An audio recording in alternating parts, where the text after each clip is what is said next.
Assalamualaikum warahmatullahi wabarakatuh.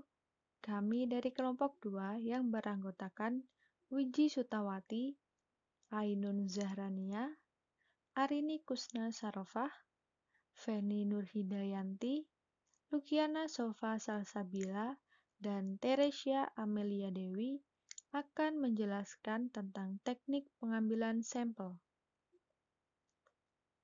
Menurut Margono, tahun 2004, teknik sampling adalah cara untuk menentukan sampel yang jumlahnya sesuai dengan ukuran sampel yang akan dijadikan sumber data sebenarnya, dengan memperhatikan sifat-sifat dan penyebaran populasi agar diperoleh sampel yang representatif.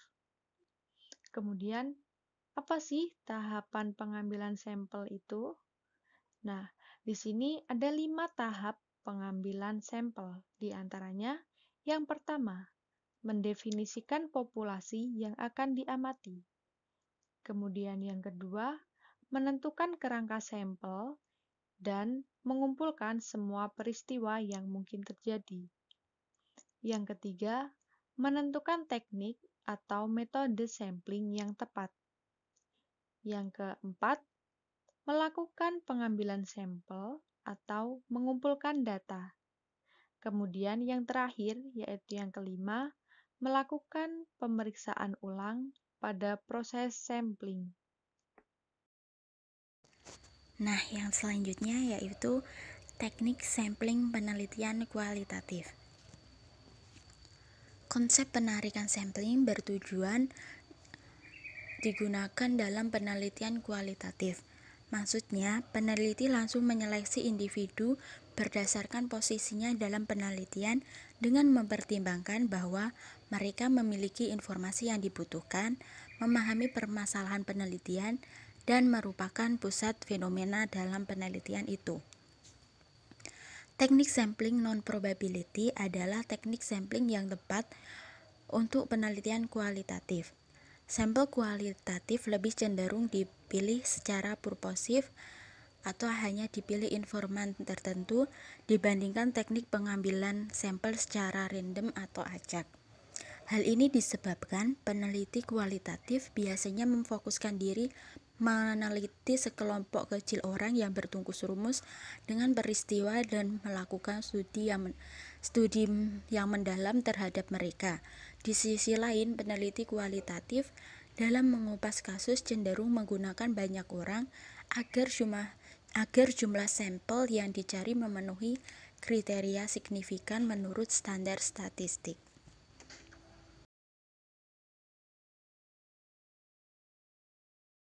Yang selanjutnya yaitu teknik sampling penelitian kuantitatif.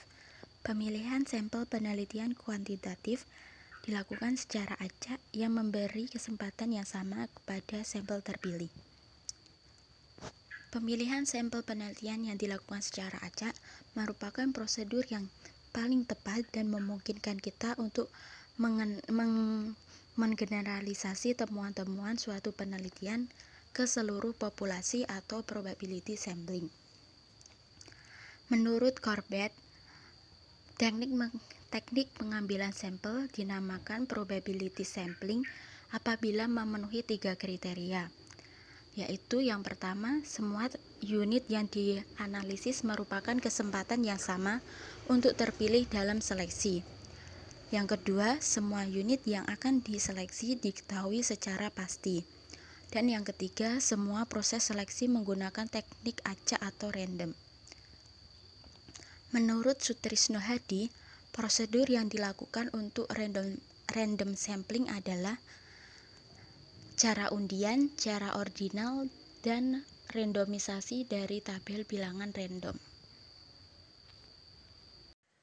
Untuk selanjutnya itu ada probability sampling.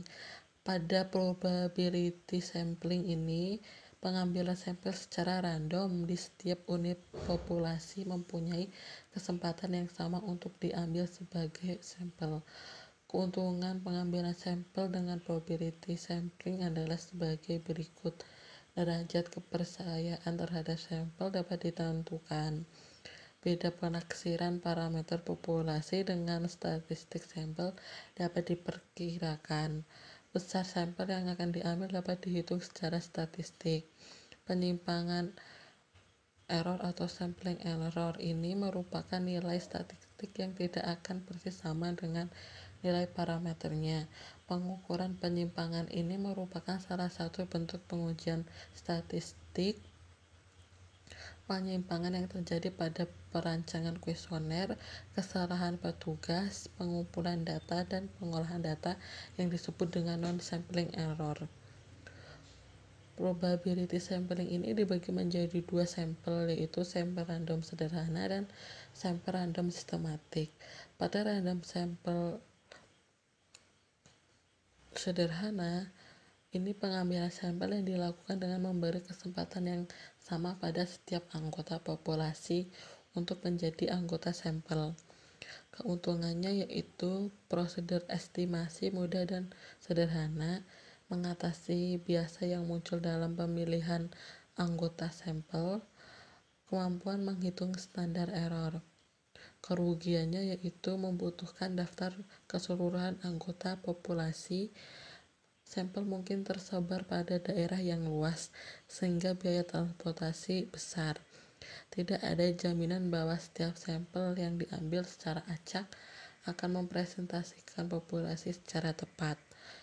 Untuk sampel random sistematik itu sendiri, proses pengambilan sampel, setiap urutan K dari titik awal yang dipilih secara random, di mana K sama dengan N besar per N kecil.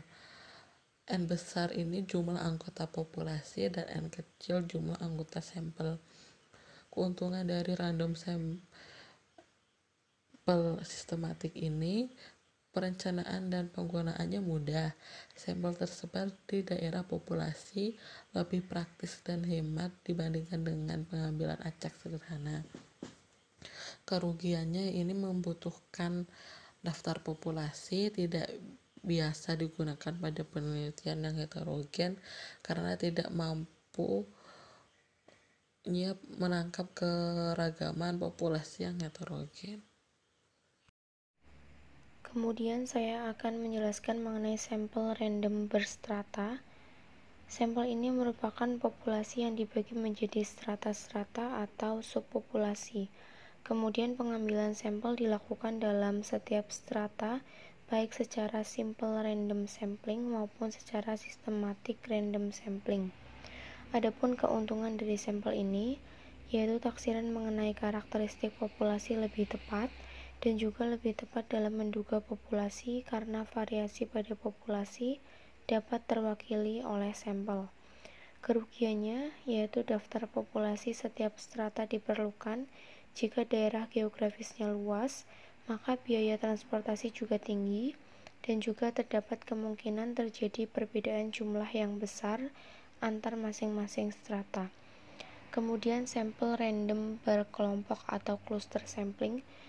Sampel ini merupakan pengambilan sampel yang dilakukan terhadap sampling unit, di mana sampling unitnya itu terdiri dari satu kelompok atau cluster. Tiap item individu di dalam kelompok yang terpilih akan diambil sebagai sampel. Cara ini dipakai apabila populasi dapat dibagi dalam kelompok-kelompok dan setiap karakteristik yang dipelajari ada dalam setiap kelompok. Keuntungan dari sampel ini yaitu tidak memerlukan daftar populasi, biaya transportasi kurang, dan juga lebih tepat menduga populasi karena variasi dalam populasi dapat terwakili dalam sampel. Adapun kerugiannya yaitu prosedur estimasi sulit, memerlukan waktu yang lama karena harus membaginya dalam area-area tertentu. Kemudian ada sampel bertingkat atau multi-stage sampling, yaitu merupakan proses pengambilan sampel dilakukan secara bertingkat, baik bertingkat 2 maupun lebih. Misalnya, provinsi, kabupaten, kecamatan, desa, lingkungan, dan keluarga. Cara ini dipergunakan apabila populasinya itu cukup homogen, jumlah populasi sangat besar, populasi menempati daerah yang sangat luas, dan juga biaya penelitian yang kecil.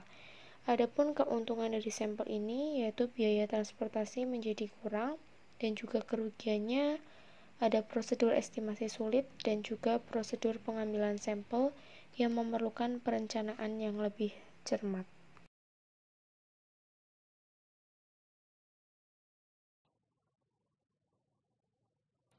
Nah, yang selanjutnya itu jenis probability sample atau select sample. Dan pemilihan sampel dengan cara ini itu tidak menghiraukan prinsip-prinsip probability. Dan pemilihan sampel itu tidak secara random. Nah, hasil yang diharapkan hanya merupakan gambaran kasar tentang suatu keadaan.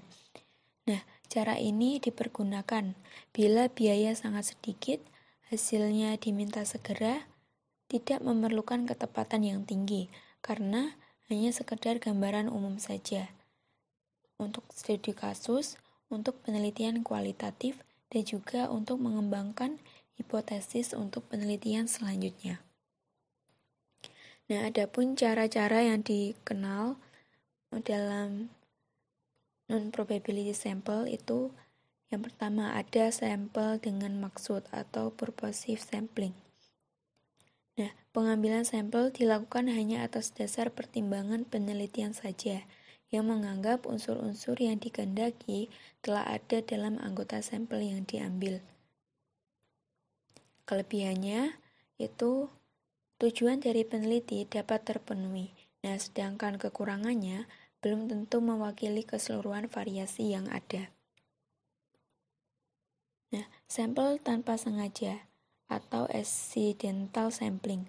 Nah, sampel diambil atas dasar seandainya saja, tanpa direncanakan terlebih dahulu. Dan juga jumlah sampel yang dikehendaki tidak berdasarkan pertimbangan yang dapat dipertanggungjawabkan. Nah, asal memenuhi keperluan saja. Nah, kesimpulan yang diperoleh itu bersifat kasar dan sementara saja. Nah, adapun kelebihannya itu kepraktisan dalam pemilihan anggota sampel. Nah, sedangkan untuk kekurangannya, belum tentu responden memiliki karakteristik yang dicari oleh peneliti. Yang selanjutnya yaitu sampel berjatah atau kuota sampling. Nah, pengambilan sampel itu hanya berdasarkan pertimbangan peneliti saja. Nah, hanya di sini, besar dan kriteria sampel itu telah ditentukan terlebih dahulu oleh peneliti. Nah, misalnya, sampel yang akan diambil berjumlah 100 orang dengan perincian 50 laki-laki dan 50 perempuan yang berumur 15-40 tahun. Nah, cara ini dipergunakan kalau peneliti mengenal betul daerah dan situasi daerah di mana penelitian itu akan dilakukan. Nah, kelebihan dari pengambilan menurut jumlah ini itu lebih praktis karena jumlah sudah ditentukan dari awal. Nah, sedangkan untuk kekurangannya, bias belum tentu mewakili seluruh anggota populasi. Nah, untuk pengambilan beruntun itu atau snowball sampling. Nah, ini merupakan teknik pengambilan sampel yang dilakukan dengan sistem jaringan responden, mulai dari mewawancarai satu responden. Nah, kemudian responden tersebut itu akan menunjukkan responden lain dan responden lain tersebut akan menunjukkan responden berikutnya. Hal ini dilakukan secara terus-menerus sampai terpenuhinya jumlah anggota sampel yang diingini oleh peneliti. Nah, kelebihan dari pengambilan beruntun ini adalah bisa mendapatkan responden yang kredibel di bidangnya. Nah, sedangkan untuk kekurangannya, memakan waktu yang cukup lama dan belum tentu mewakili keseluruhan variasi yang ada.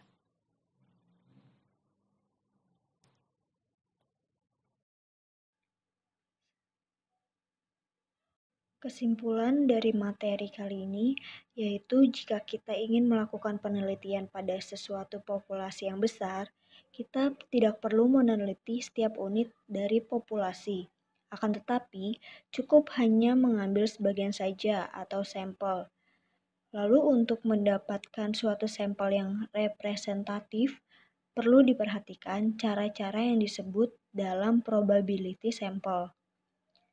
Selanjutnya, jika kita hanya ingin mengetahui sekedar gambaran umum dari suatu keadaan, sedangkan biaya dan waktu yang sangat sedikit, dapat kita pergunakan non-probability sample. Untuk menghindari terjadinya non-sampling error, perlu diadakan perencanaan yang baik dalam pembuatan kuesioner, manual, penetapan definisi, dan konsep, serta pengumpulan dan pengolahan data. Teknik sampling yang tepat untuk desain penelitian kuantitatif adalah teknik probability sampling dengan memberikan kesempatan yang sama kepada semua orang yang masuk dalam kriteria untuk terpilih menjadi responden penelitian. Baiklah, sekian pemaparan materi dari kelompok kami. Kurang lebihnya mohon maaf. Wassalamualaikum warahmatullahi wabarakatuh.